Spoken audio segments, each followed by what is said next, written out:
Europe से लेकर अरब तक अमेरिका के वर्चस्व को खत्म करने के लिए चीन रूस ने सीक्रेट करार किया है और यह डील ऐसे वक्त हुई है जब पुतिन चीन के दौरे पर पहुंचे थे। सीक्रेट मीटिंग में कारोबार और सुरक्षा से जुड़े कई अहम समझौते भी हुए, लेकिन सबसे खास था अमेरिका के खिलाफ एकजुट होकर उसके दबदबे को खत्म करना। दुनिया के दो ताकतवर मुल्क अमेरिका से टकराव की तैयारी कर चुके हैं और इसके लिए नेटो की तरह ही ऐसा गठबंधन बनाया जा रहा है जिसमें रूस चीन के अलावा ईरान और नॉर्थ कोरिया भी शामिल है। यानी दुनिया में दो मोर्चे अब तैयार हो चुके हैं। सवाल ये है कि क्या ये तीसरा विश्व युद्ध की दस्तक मानी जाए इसको?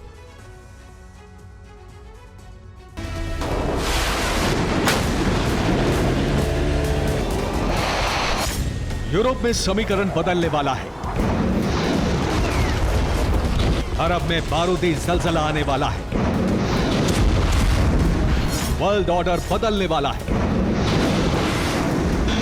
क्योंकि दुनिया की दो बड़ी ताकतें एक साथ हैं और दोनों ने हुंकार भरी है कि अब अमेरिका की दादागिरी नहीं चलेगी, फिर चाहे विध्वंसक टकराव ही क्यों ना हो।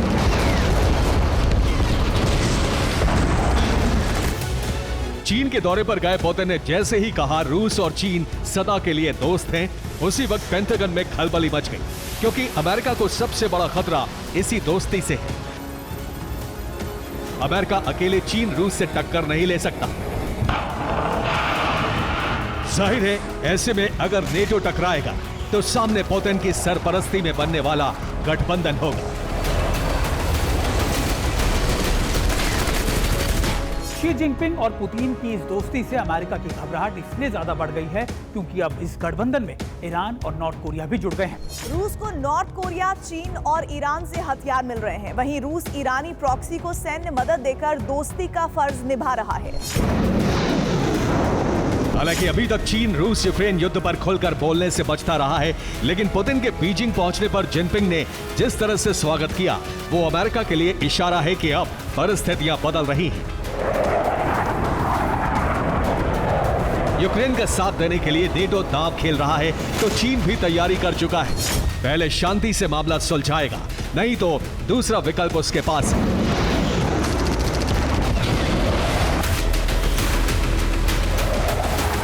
अमेरिका से टकराव के लिए रूस चीन की दोस्ती लगातार आगे बढ़ रही है। बताया जा रहा है कि जिनपिंग और पुतिन में एक सीक्रेट मीटिंग हुई जिसके बारे में किसी को जानकारी नहीं थी। इस मीटिंग के बाद नेटो में हलचल है, क्योंकि रूस चीन में कारोबार बढ़ाने के अलावा युद्ध के मोर्चे पर नई रणनीति भी बनाने की सुगबुगाहट है। इस मीटिंग के बाद तमतमाए पेंटागन ने दोनों देशों को धमकी दे डाली, यानी अमेरिका की घबराहट बढ़ गई है। जहां एक तरफ रूस चीन अपने बॉर्डर विवाद को सुलझाने में एक कदम और आगे बढ़े हैं, इसकी तस्दीक पुतिन ने हार्बिन में रूस चीन बॉर्डर पर जाकर दी। यानी अब कोई विवाद नहीं, बस सिर्फ सामने सुपर पावर है जिसके मंसूबे को रौंदने के लिए दोनों साथ साथ हैं।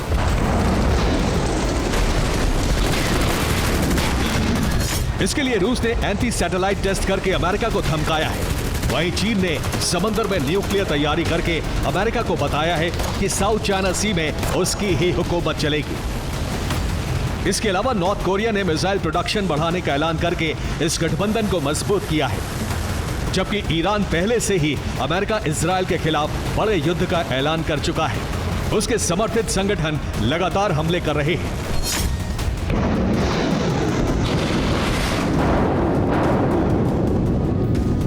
इन चार देशों की हुंकार से अमेरिका नई रणनीति बना रहा है जिससे गठबंधन का तोड़ निकाला जा सके, लेकिन अभी उसके सामने यूरोप और अरब के अलावा साउथ चाइना सी में चीन को रोकना बड़ा चैलेंज है। इसके लिए अमेरिका ने फिलीपींस और ताइवान के साथ मिलकर एक चक्रव्यूह तैयार किया है।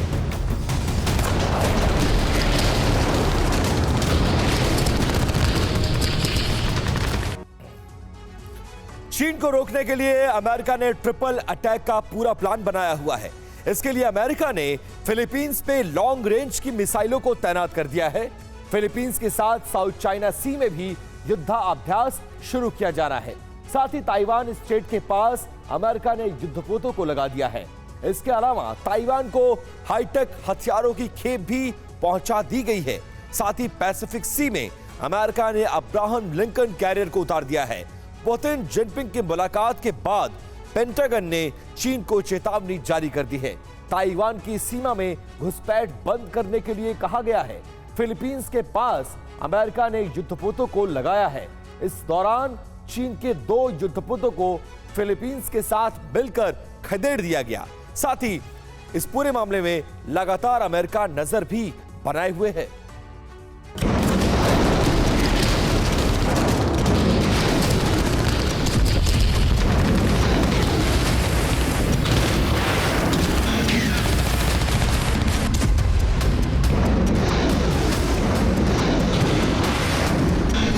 चीन को इस बात का अंदाजा है कि रूस का साथ मिलने पर चीन जरूर साउथ चाइना सी में विस्तारवादी मंसूबे को बढ़ाएगा, जिसमें चीन का पहला टारगेट ताइवान है और दूसरा टारगेट फिलीपींस है।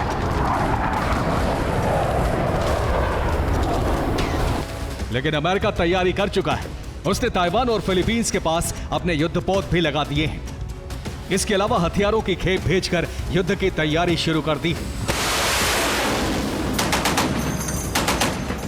लेकिन उसने फिलीपींस में कोल्ड वॉर के दौरान क्यूबा में रूस की मिसाइल साइट जैसा लॉन्चिंग प्लेटफॉर्म बना लिया है, जहां से लॉन्ग रेंज मिसाइल से चीन पर हमला किया जा सकता है। लेकिन ऐसा करना आत्मघाती कदम साबित हो सकता है। अमेरिका के लिए सबसे बड़ा सरदर्द यह है कि वो या तो यूक्रेन को लगातार मदद पहुंचाता रहे या फिर अपना फोकस अब इजराइल की तरफ कर ले। अगर अमेरिका यूरोप में कमजोर पड़ता है तो नेटो का अस्तित्व खतरे में पड़ जाएगा। ऐसे ही हालात अरब में हैं, जहां उसकी साख दांव पर है। रूस इस बात को जानता है। अमेरिका अरब यूरोप के अलावा चीन और नॉर्थ कोरिया के मोर्चे पर घिरा है। इसका फायदा रूस उठाकर यूक्रेन पर कब्जा कर सकता है। इसीलिए रूस ने बेलारूस में एटमी बेस बना लिया है। साथ ही हाईटेक हथियारों की खेप पहुंचाई जा रही है। उधर अमेरिका के कहने पर यूक्रेन डर्टी बम से हमले की तैयारी में जुट गया है।